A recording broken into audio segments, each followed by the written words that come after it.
So first of all, for those of you who might not be familiar, we have an enterprise agreement which has been active since 2017 and it runs through until 2021.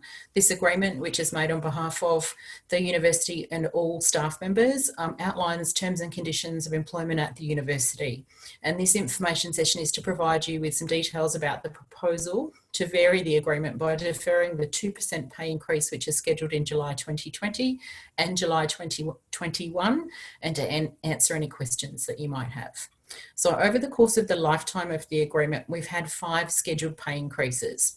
2 of those pay increases, the ones in October 17 and July 2019, were flat rate pay increases, and there were 3 pay increases scheduled for 2%, July 18, July 20 and July 2021. Obviously, there's no change to the 3 pay increases that we've already paid, but the university is proposing to defer the payment of the 2 remaining pay increases under the agreement to the dates that are on the slide. So the 9th of July pay increase would be deferred until the 8th of July 2021, and the 8th of July 2021 pay increase would be deferred until July 2022. So it's just a deferral of those last 2 pay increases. Luke, can we move on to the next slide, please? So we estimate that by deferring the scheduled pay increases for 2020 and 2021 by 12 months each, this will reduce the university's expenditure by about $6.75 million this year and $13.5 million in the 2021 calendar year. So they're quite considerable savings for us to make and to reduce the overall expenditure controls that we need to put in place for this year and for next year. There does need to be a vote. So the details of the vote are that if we are to make a variation to our current enterprise agreement, we need to have a majority of staff who will vote in favour of this. And to be all eligible staff will be able to vote on this proposed variation. The vote will commence on Wednesday, the 17th of June this week and run through until Tuesday, the 23rd of June, the following week. The vote is confidential and it will be a vote that is run through an online poll. A couple of things to note. Your current salary and superannuation is not going to change. Your incremental levels, which exist within classification levels, will not be affected. There are no other proposed variations to the enterprise agreement, and if we don't see a majority of staff supporting this vote, then the pay increase will go ahead as planned. So a couple of places to go for more information. On our website, we have the details of the exact wording that would be in the proposed clauses, so you can go and read those for yourself and assess them. We also have capacity for you to ask questions, so you can submit your questions through ea.comments@anu.edu.au. And we have the following information sessions. So the recordings are available from the 2 prior sessions. If you want to sit through those and see what questions have been asked, you're very welcome to do so. Okay, so anyone who'd like to raise a question, please raise your hand. But we also have some questions that were asked in previous sessions. So Lou's going to kick off with a couple of those just to get the questions and answers going. Thank you so much, Nadine. The first question that's been quite a common theme to come in is, will deferring the pay rise save jobs, or will it just save money for this year and next year we'll still be cutting jobs anyway? So I'm working on the basis that everybody in the room's had the opportunity to read the Vice-Chancellor's emails that have been going out, or perhaps to have attended one of the information sessions that he's run on the financial health of the university. I understand we had one session which had 1,100 staff in it, which was absolutely amazing.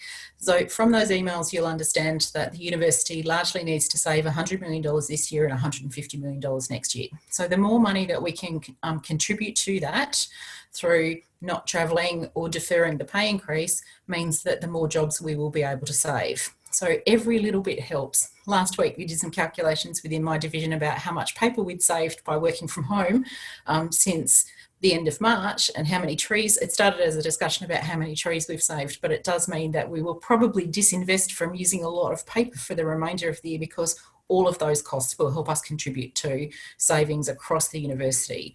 We've done some estimates on what reducing travel will be. Now, we can't travel at the moment because of the travel bans that are in place through the Commonwealth and the states and the territory governments, but we've done some estimates on what savings we might make by not undertaking any international or domestic travel and doing Zoom meetings and the like. So every bit counts and every bit helps.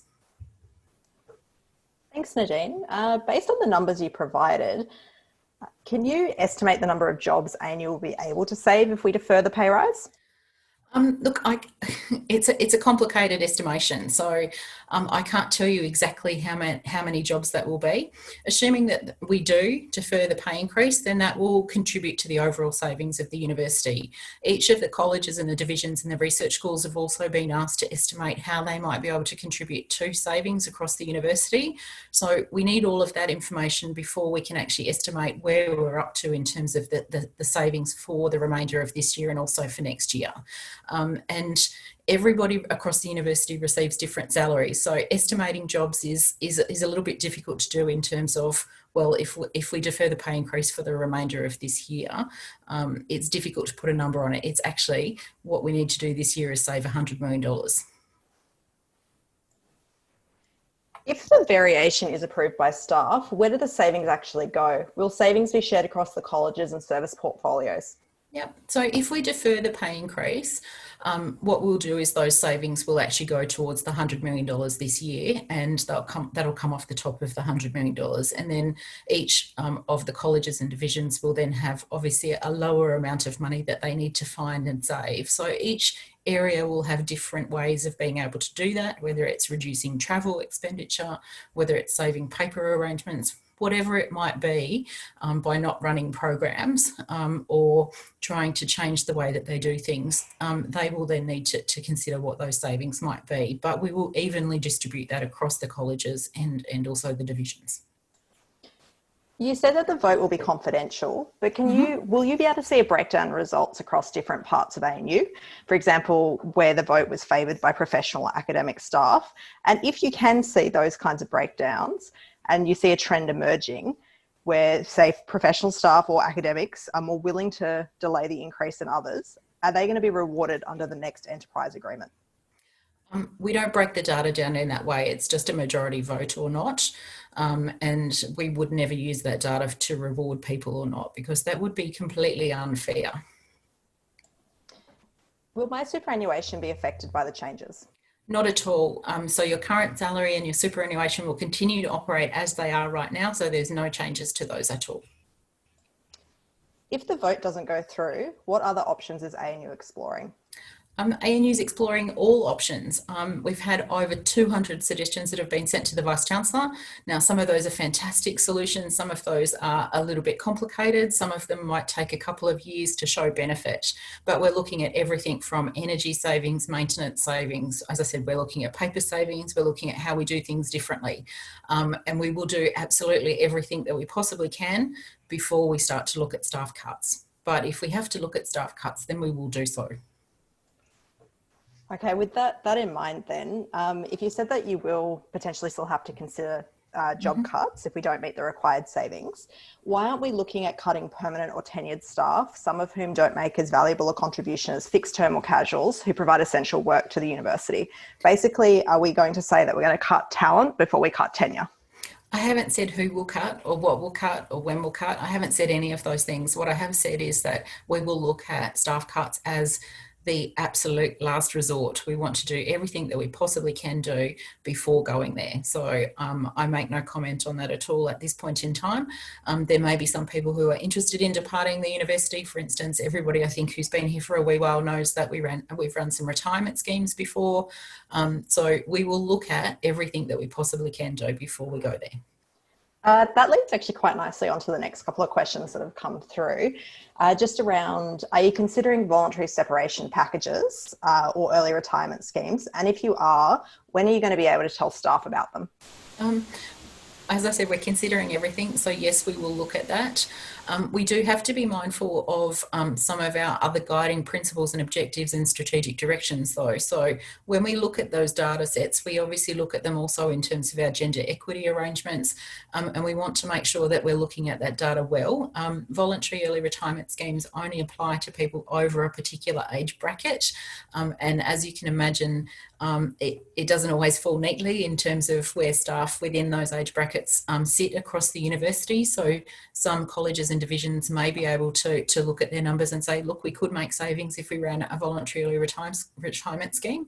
And other colleges or divisions might not have anyone who fits within that age bracket. So it is if I can say, a little bit lumpy across campus in terms of where people fall within particular age groups, because we recruit people based on merit. We don't recruit people based on age or other characteristics. So we will need to look at that data and see what we can do, or what is the best way to approach that. Nadine, the Vice Chancellor of Communications says that deferring payment for more senior staff but retaining that pay increase for more junior staff wasn't possible. Can you explain why we couldn't do this for this upcoming vote? Of course. This is something that we need to hold the vote and do this very quickly before the enterprise agreement pay rise goes through in early July. So what we could have done is given notice and held the access period or the consultation period for just one day, but we decided to make sure that we made a commitment to our staff and also to keep this open for a period of time so that as many people as possible could review this information independently and make their own decision, because this is an important decision for our community. We also decided to keep the vote open for a week to make sure that everyone had the opportunity to make sure that they could vote. So this was important in terms of the way that we approach community consultation, but it does also mean then that we have to complete some documentation and submit that to the Fair Work Commission. So based on maximising the time for staff to actually take a look at this, run some information sessions and to make a decision, we didn't really have time to do this in a way which was around deciding how we might exclude particular members of the workforce. We also didn't want to make judgments around where people might be experiencing financial hardship, for instance, because it is really important that we don't make those judgments about people. So irrespective of how much money you earn, you might have commitments outside the university because you might be supporting multiple families because of your cultural or community expectations. You might have family members who are experiencing quite considerable amount of resources around medical expenses or elder care arrangements. So we decided not to jump in and say, well, we'll exclude particular people from this or do it in a different way, because we don't know what people's personal financial circumstances are like. So what we have said is the easiest way to manage this is just to delay or defer the pay increase for a period of time, but set up some supplementary mechanisms to help people if they're experiencing financial hardship, to make sure that we provide those appropriate social equity arrangements to support members of our community, irrespective of whether they're casual, fixed term or continuing, or irrespective of how much money they earn. Now, those mechanisms are our staff giving and staff relief fund, and any staff member can apply for up to $2,500, which is tax-free. It's an ex gratia payment, and they can do so because they're experiencing financial hardship. Now, that's a financial hardship that's associated with COVID-19, and we will continue that as long as we need to continue that. Now, that's a really important mechanism because it doesn't just look at your income, but it looks at household income. So, for instance, if your spouse has lost their job because of COVID-19 or been stood down, then you can still access that irrespective of the fact that you still have your job at ANU and are continuing to work at ANU. So we decided that was a far better mechanism to support gender and social equity within the university than to say we're going to draw a line and anyone under a particular classification level will still get the pay increase under the agreement. That actually links quite nicely into a question that's just come into the inbox about, I see that the Vice Chancellor and some members of the university executive have chosen to take a pay cut for the rest of 2020. Why haven't we looked at expanding that pay cut across more senior staff at the university who might be in a better financial position to help carry this load? So any staff member who's not covered by the ANU enterprise agreement is able to do that if they wish to do that. So we're entering into contract variations with senior staff who would like to do that and can do that because they are financially able to do so. So we've started with the university executive and also the dean, so the senior management group of the university, and we're also starting discussions with others. Now, some staff have preferred to not take that kind of pay cut, but to make a donation to the ANU Staff Giving Fund or to the ANU Student Funds. So we're helping to support that as well. And some staff are looking senior staff are looking to do a combination of both. So we're working through all of those arrangements right now. And it's incredible how generous people have been in giving back to our community in different ways. Hi, Nadine. I have a question. Rachel, I'm going to unmute your microphone. Hi, Rachel. How are you? I'm good. Hi. I'm got a couple of questions. Can I have a quick sip of water while you ask? Yes, what a good idea. Thank you. You mentioned the recordings of the sessions. Mm-hmm. The 11th of June session recording is linked to from the notice of today's meeting, Mm-hmm. and the Friday recording is not up yet. I'm just Okay. wondering whether those recordings can be put on the days for the sessions or put on the main FAQ page so that people can find them more easily, because at the moment you have to kind of navigate, drill down to find them. I'll do my best to make that happen, Rachel. I'm not a web expert, but I will certainly talk to the people who can make us help us with that. You have a team, Nadine, and I have confidence in them, so it's all good. Thank Now, you. the second thing is, someone asked about, that trim the top, not the talent type summary, and you indicated that no decisions have been made. I just wanted to point out that the Vice Chancellor in his communications did indicate that that there would be that we would use less casual staff and less fixed term, implying that that would be the first kind of place we'd look for salary savings. So I imagine that's where questions are coming from in terms of what's been foreshadowed by the Vice Chancellor. You can take that as a comment. Thanks, Rachel.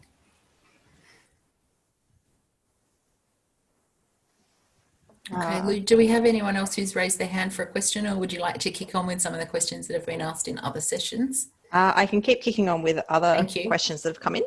The next one has come in is actually about the vote itself. So who's eligible to vote? Sure.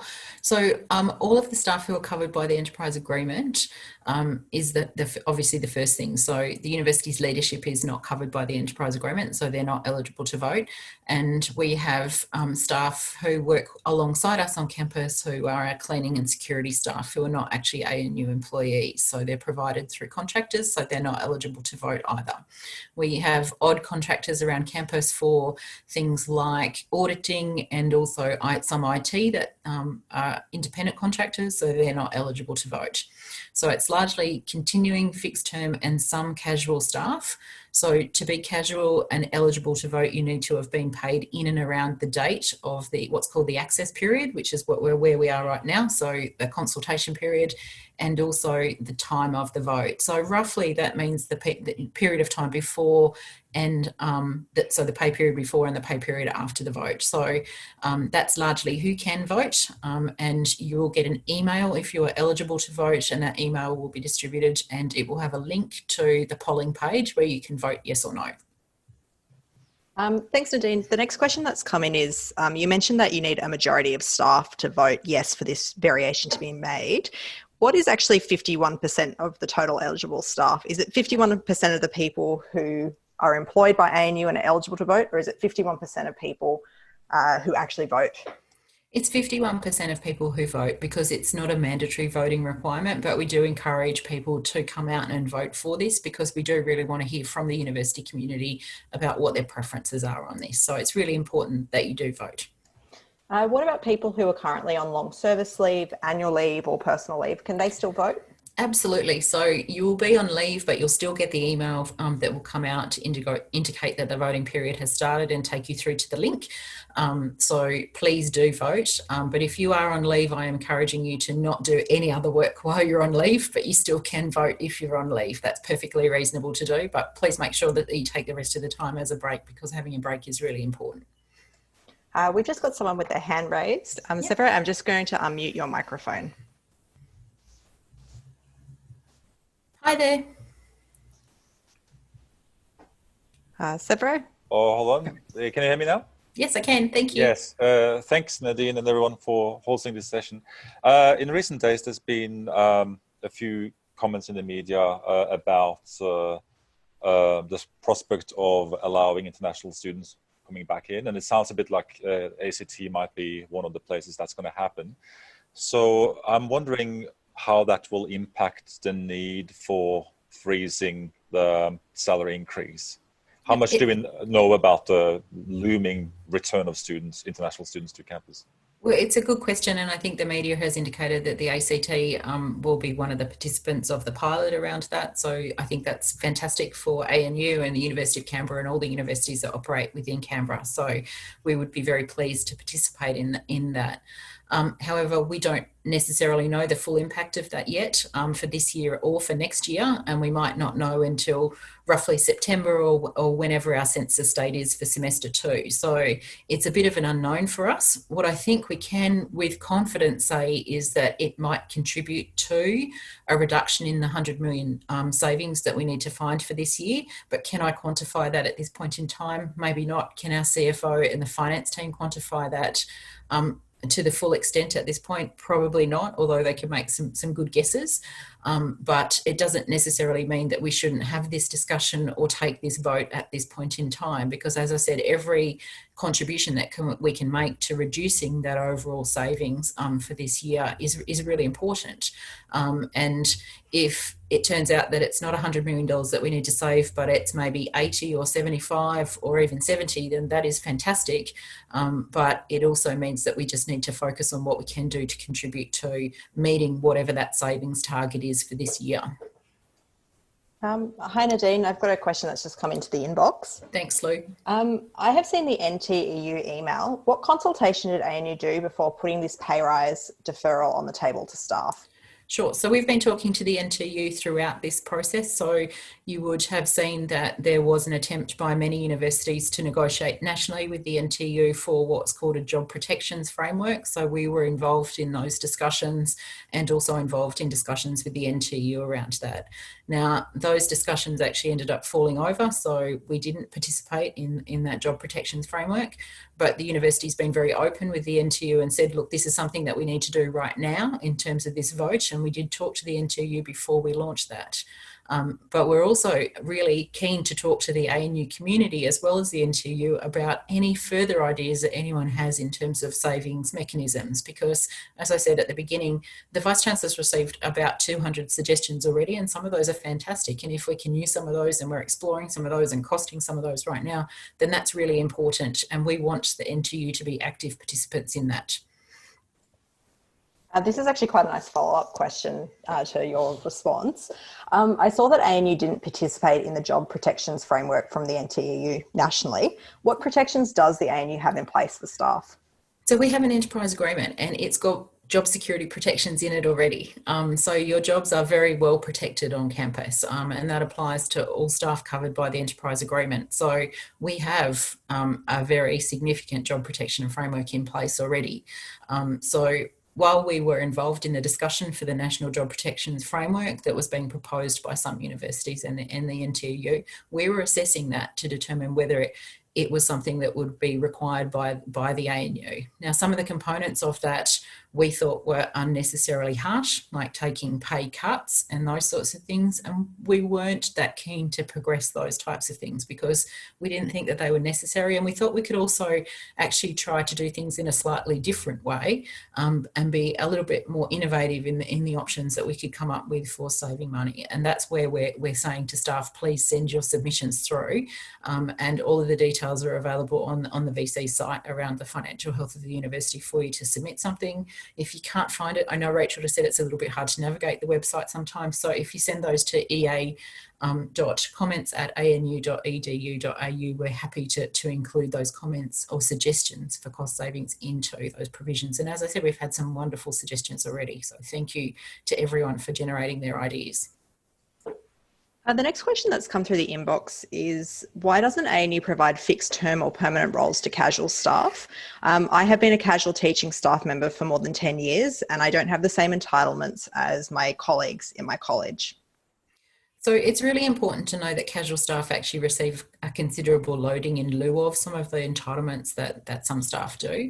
And ANU does care about casuals because we've actually conducted a staff engagement survey for all of our casuals across campus. So that's really important to remember, that we're interested in hearing from casuals and the voice of casuals on campus. ANU doesn't have a significant casual cohort like many other universities, and there are some groups where there are professionals who work into programs such as the ANU College of Law, the medical school and the like, who provide particular services and into teaching programs in those schools and in those colleges. We also have HDR students who are some of our casual workforce here at the university, and that's to give opportunities to experience teaching. And so it's quite possible that many of those HDR students are on scholarships. So there are some limitations around what we can offer in terms of employment around those scholarship arrangements. So we try not to disrupt parts of other people's life in terms of their scholarship or their main body of work if they're a lawyer or a doctor contributing into programs, for instance. But we are aware that there are some casuals across campus who are interested in looking at potentially fixed term contracts, and that is something that the Vice-Chancellor started talking to the NTU head office with me late last year, and we are interested in exploring that, and we will certainly continue to explore that as one of the options that we will look at, both now and also under the future agreement. So potentially our next agreement, which we will start looking to negotiate with the NTU from the middle of next year. Thanks, Nadine. Another question that's just come through the inbox is, for those of us on fixed term contracts, is there any possibility of early termination due to the university's financial position? Look, I think that's unlikely, Lou, but that's something where decisions are being made around the academic mission in relation to teaching and research at colleges and research school levels. So I'm not going to say that it can't happen or it won't happen, but certainly it's not something that we want to happen at this point in time, certainly not. But every college and every division is going to need to look at their employment situation and what staffing levels they have if we can't find that $100 million in savings from other mechanisms. The next question, Nadine, is also referencing the NTEU. Why doesn't ANU use some of the large cash reserves to save jobs? Sure. So the cash reserves are obviously there for a number of different reasons.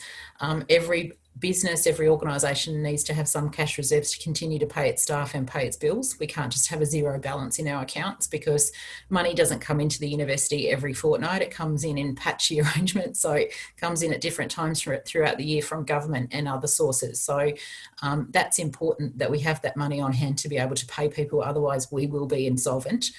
We also need to make sure that we have some reserves set aside for superannuation arrangements because we have staff mostly covered by uni super, but we have some staff who are in other superannuation funds, including the now ceased Commonwealth superannuation account. So we need to have reserves available for those types of things.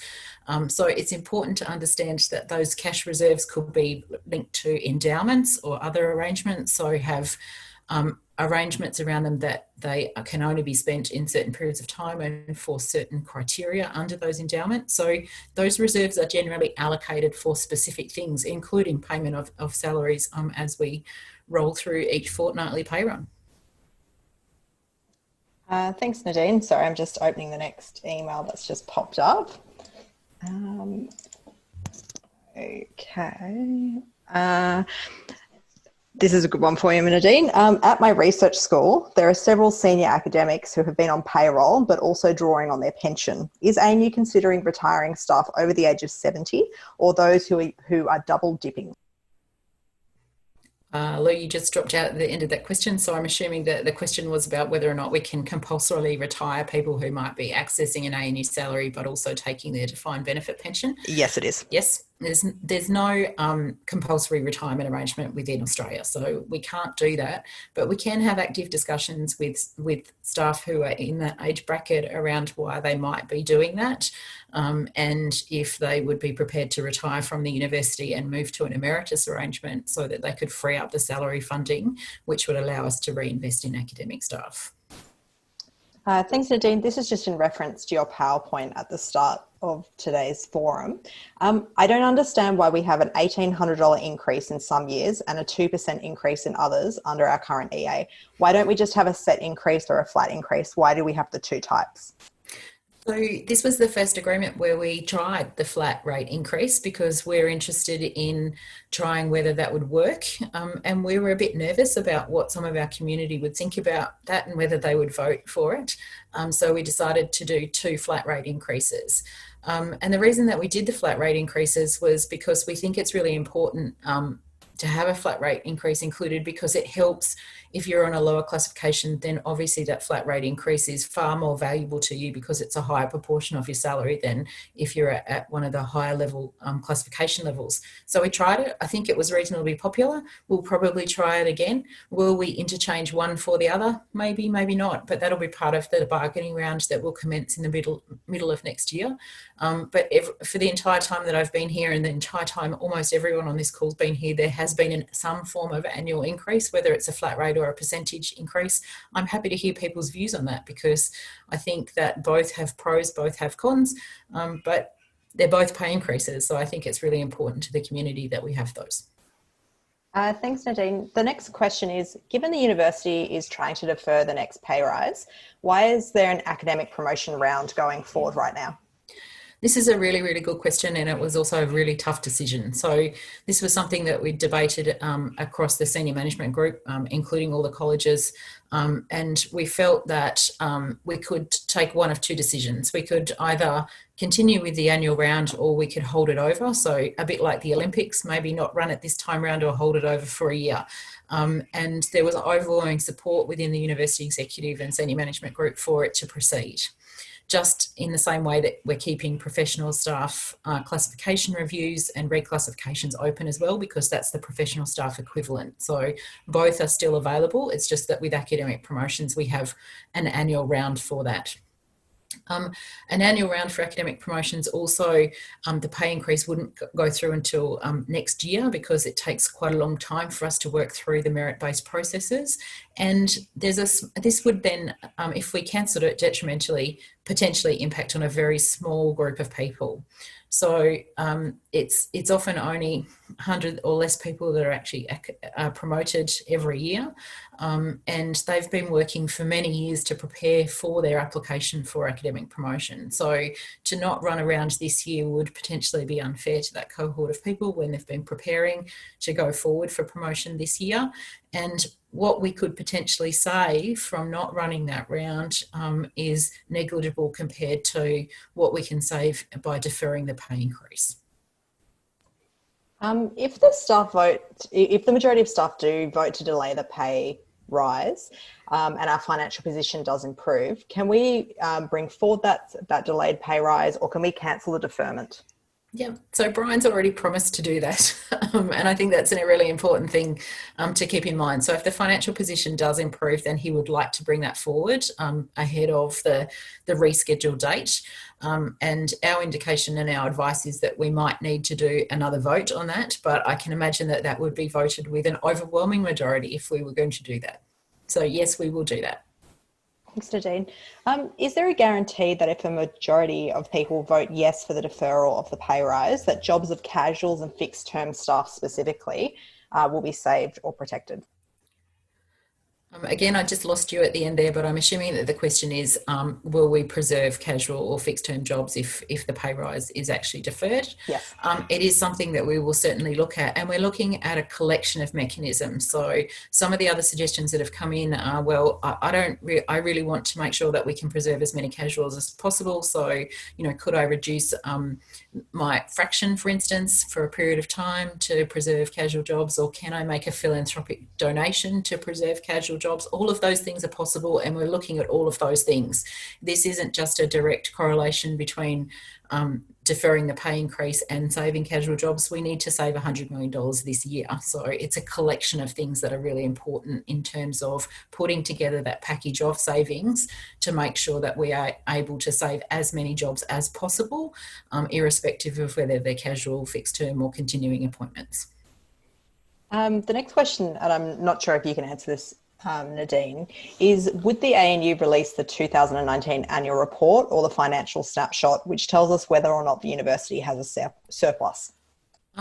I don't know the answer to that question, so I'm going to have to say that I will take it on notice because I'm not sure of the dates and the schedule for release of the annual report. So I'm sorry I can't answer that here and now, but we can get that information and post that. Thanks, Nadine. The next question that's come through is, has there been a discussion about a voluntary separation? And is this different to a voluntary redundancy? If so, what is the difference? Good question. Voluntary separation could be something that we negotiate with someone. So it's to mutually agree to cease the employment relationship. So sometimes we can agree to do that, and there might be some financial incentive attached to that. It doesn't have to be a redundancy set of entitlements that are attached to that for somebody to separate from the university, for instance, or to retire from the university. A voluntary redundancy generally means that we've agreed on a redundancy, so that position will be disestablished and we will pay a set of redundancy entitlements, but we might negotiate around some aspects of that, for instance, the departure date or some other elements of that. So they're very closely aligned, and probably the difference relates to some of the aspects which can be negotiated, and also the financial incentives and what potentially happens to that position following on from somebody departing that position. There are also some considerations which relate to tax treatment from the tax office, but now I'm starting to get like uber technical, and it's probably best if we if we stop there. Thanks, Nadine. The next question that has come in is, the NTU says the ANU, the uni has not consulted with them about the deferment. Would you like to respond or comment on this? Sure. Look, I mean, the NTU material that was sent to some people last week also said that this was a pay cut. So it's not a pay cut, it's a deferral in a pay increase. So I will let every staff member make their own decision about the comments that the NTU are putting in their material and distributing to staff. The next question that's come in, just bear with me because it's a little bit long, so let me know if I cut out. This has been framed as a deferment of salary increase, but what assurances are there that this is not a long-term pay cut, i.e. making up the salary lost in due course once the savings have been made? It's also indicated that there is no impact on superannuation, but there will be a shortfall of contributions if your salary doesn't increase. What assurances are there that the superannuation shortfall will be made up by income lost? So all we're doing here is deferring the pay increase for a period of time. So we're not making any other changes to salary and any other changes to superannuation.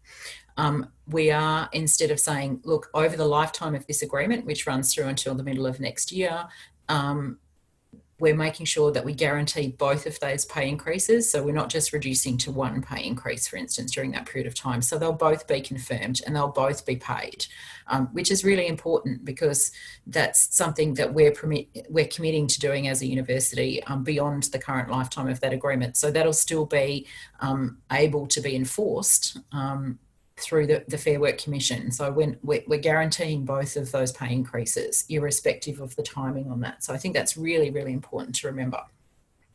So superannuation increases will go through, obviously, in 12 months. So yes, there is the potential that you would have been able to make superannuation increases earlier than that, but we understand that this is a big decision for people to make around this.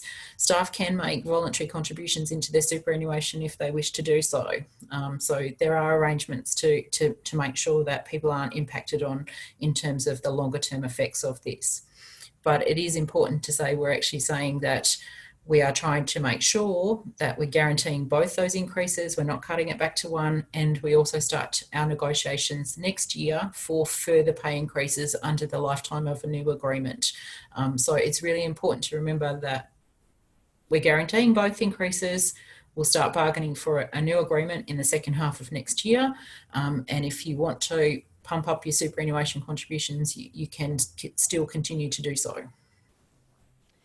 Thanks, Nadine. The next question actually follows on again quite nicely from that. If this pay rise is deferred, will a higher or additional pay rise, e.g. 4%, be considered under the next enterprise agreement to make up this loss? I can't predict what's going to happen under the next agreement. I would like to be able to do so, but I can't. And so when we start bargaining, we generally set an entire window or an envelope of money that we can actually look at the pay increases over the lifetime of the agreement. And we generally try and structure those in a way that they're most beneficial to staff. I don't know what they're going to be like at this point in time because it's too early to say, and we won't start bargaining until the second half of next year. But you can have a look back through all of the agreements. They've been fairly consistent with what happens across the broader sector. So, you know, they're generally also not too far off CPI increases. So you can look at those as well, because they're all generally good indicators of where things might go. But I think in terms of economic circumstances, for me to say it's going to be at this percentage point right now, one, it's too early and we haven't started bargaining. So two, it's too early on that basis as well. The next question that's just come in is, it is unclear that this is a deferment and not a cancellation of the pay increase since the next enterprise agreement is not yet in place. There is significant concern that effectively cancelling this 2% increase will have a long-term impact greater than what is being described.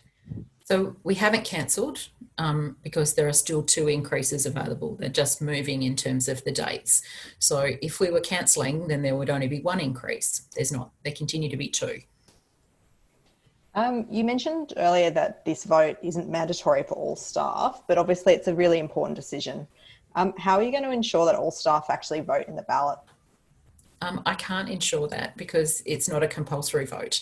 And if staff choose not to vote, then that is 100% their choice. And we can't force them to vote if they do not wish to do so. This email has just come in. I would feel more comfortable and financially secure to give up my long service leave or my personal leave rather than delaying my pay increase in July. Is this an option we could consider instead of a deferment? We would need to do an EA variation for you to give up your personal leave because that's not possible under the current agreement. If you wish to do so, you can cash out some of your long service leave if you're eligible to do so, and make a donation to the university. But we can't. We decided not to pursue that as a EA variation for all staff because that's a difficult decision. I mean, some staff have not been here for a long period of time, so they don't have an eligible long service leave balance that they can contribute back to the university. Some staff have considerable caring arrangements where they need to use all of their personal leave every year because they've got either personal care arrangements within their own family or elder care arrangements. So to do that kind of EA variation would be very, very difficult to do. And it would be very inequitable across the campus because of the length of service of every individual is obviously different, and everyone's individual personal circumstances are very different. So in order for us to do that and to do an EA variation around that, that would be very, I think, polarising across different groups across campus. So this one is quite simple. It's quite easy. We're just deferring something that you haven't yet received to a later date. Deferring the July pay increase, the pay rise will disproportionately affect women. What is ANU doing to address this? We've set up the staff giving fund, as I talked about before, because this is a really important way for anyone experiencing financial hardship to access an ex gratia tax-free payment of up to $2,500. And this is really important. This fund has the full support of the Vice-Chancellor, the University Executive, and has been really well considered in terms of senior officers of the university who have made both lump sum and continuing fortnightly donations into this fund to distribute funds across the campus. We've already supported around 40 people through this fund, and we will continue to support through this fund for as long as we need to do so. Vice-Chancellor is 100% committed to making sure that we do this for anyone who's experiencing financial hardship. And I do note that anyone who's on an ANU, say 5 salary will have a greater level of funding through this scheme than they would through the 2% pay increase because it's also tax-free. The next email that's come in is, my colleagues and I have worked incredibly hard to support the university's transition from on-campus to remote operations. Many of us have worked more hours or have carried a huge workload. Why should I support the pay rise deferral, especially when there is no guarantee of my job security? Well, there are guarantees of job security in the enterprise agreement, and if we do make changes to jobs, then there are benefits to those people who would be having their position changed in some way. So those job security measures are already there, and I think that people need to familiarise themselves with these. The more that we all can do as members of the ANU community to contribute to these savings means that the university is in the best possible position in order to preserve as many jobs as possible. So the success of the university is the best job security mechanism that we can possibly have. We have those underlying thresholds in the enterprise agreement, but ANU being successful and being successful in its academic mission is the most important thing that we can focus on right now. And I think everyone is committed to that. We have a university community who is committed to the success of this university. And I am just overwhelmed by the way that people responded through the university lockdown period and how much people have contributed during that time and how well we've done. We've come through this remarkably well, and the ACT's come through this remarkably well. So let's hope the success of that continues and that we are able to save as many jobs as we possibly can. Thanks, Nadine. The next question is, are there any other changes to the enterprise agreement on the table for consideration? It's really hard to decide if this is going to go ahead, if there are other considerations. Yep. This is it. This is what we want to vary the enterprise agreement with, the pay increase. So keep those suggestions coming through into the VC's inbox around energy and maintenance and all of those other things, and travel, all the things that you can think of, because they're all non-salary items and they're all really important, and they're the things that we want to focus on. So let's focus on those things and let's make this change to the enterprise agreement just to defer the pay increase. This question's come in. It's actually more of probably a HR policy question, but I think you can still answer it. I'll try. I saw in the VC's email that he referenced staff only needing to work 70% of their normal hours. Yep. In my office, everyone has been working their normal hours, but from home. Can you explain a bit more about this policy? Sure, me too. I've been working at home as well. You can see I'm actually in the laundry right now. If I turned the desk around, you'd probably be able to see my laundry, but I'm not going to do that just for the sanity of everyone in the room. So we locked the campus down at the end of March. This was an important thing for us to do in terms of social distancing and to prevent community transition, because that was our goal, to prevent community transition. So we effectively only gave people a couple of days to set up their home-based office environments. At the same time, schools were closing as well. So families who have kids in different levels of school were now faced with having kids at home as well as working at home. And I don't know about you, but my broadband, well, we don't have NBN where I live. So we're entirely based on Wi-Fi. Some families aren't fortunate enough to have a laptop or a desktop computer or device for every family member. So we went, this is going to be hard. This is going to be really, really hard. So what can we do to ensure that people are going to feel at least comfortable about working from home under these really quite difficult circumstances, and managing and supervising home-based supervision of school kids as well. So if everyone manages to contribute at least 70% of what their usual work hours are, then that's at least a couple of hours each day. And it doesn't mean that you have to feel like you're putting in the 9 till 5 arrangement. It means that you could do a couple of hours in the morning or a couple of hours in the evening. And if you could do that 70%, then that was great. We're going to continue to pay you your full-time hours. And that's where this rule came from in terms of how can we best support individuals and families during what was a really, really difficult time. So that's what Brian's referencing when he talks about 70%. Thanks, Nadine. I have actually come to the end of the questions that have come through the inbox. I guess unless anyone else would like to raise their hand to ask something else, we're coming to the end of the session. Thanks, Lou. I really appreciate you raising all of those questions from previous sessions and also from the email account. Everyone, I'm really pleased that you had the opportunity to come along today and to listen to this. I hope that it's helped you and will inform your decision making. Don't forget, if you have some questions that you've thought of this evening or tomorrow, you're very welcome to submit those through ea.comments at anu.edu.au. All of the materials available on the website. Please go and read it, have a look at it, make your own independent decision on this. It's really important. It's a big decision for us, but we do really want to hear from the community, and you will receive an email when the voting period opens in order for you to be able to cast your vote. So please remember, vote if you would like to let us know what your position is in either a yes or a no vote. Thank you for coming today. I really appreciate you giving up your time. Thanks, Lou. I think we'll leave it there.